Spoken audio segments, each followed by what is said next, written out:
Matahom nga kabuntagon mga kapaglaom.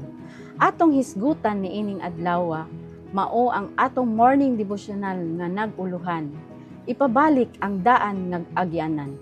Ug ang atong teksto makita sa Isaiah 58 verse 12 nga nag-ingon. Ug sila nga makahaanha kanimo, mupatindog sa karaang mga dapit nga biniyaan.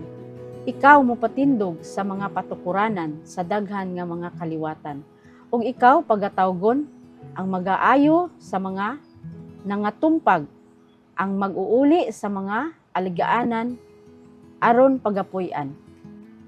Ang tawag sa Ginoo dili lang para maminaw kundi mubuhat og mulihok.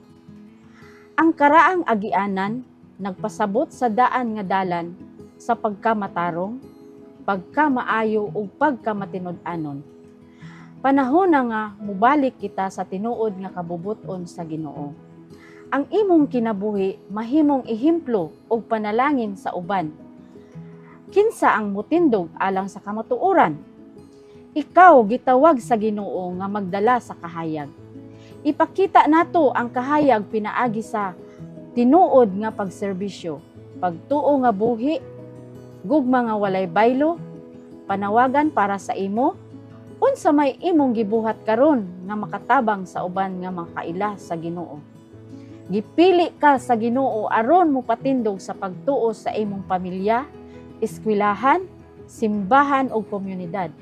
Ayaw kahadlok ang Ginoo magapanalangin o magapanalipod sa imong buluhaton. Magampo kita, gamhanan og mahigugmaong Amahan nga langitnon. Daghang salamat sa mensahe nga among nadungog karong kabuntagon. Salamat sa imong panawagan nga among ibalik ang daan nga mga agianan. Ang dalan sa pagkamatarong, pagkamatinud-anon ug gugma. Tabangi kami nga mahimong matinud-anon nga mga magbubuhat, nga andam mo pahiuli sa nangaguba o mo patindog sa pagtuo sa among mga pamilya, simbahan o komunidad. Ihatag kanamo ang kaisog sa pagbuhat sa imong kabubuton bisan sa kalisod. Panalangini ang among adlaw, ang among mga paningkamot, ug ang among mga kasing-kasing, ug pinaagi sa imong grasya, magapadayon kami sa paglakaw, uban kanamo, kanimo hangtod sa hangtod.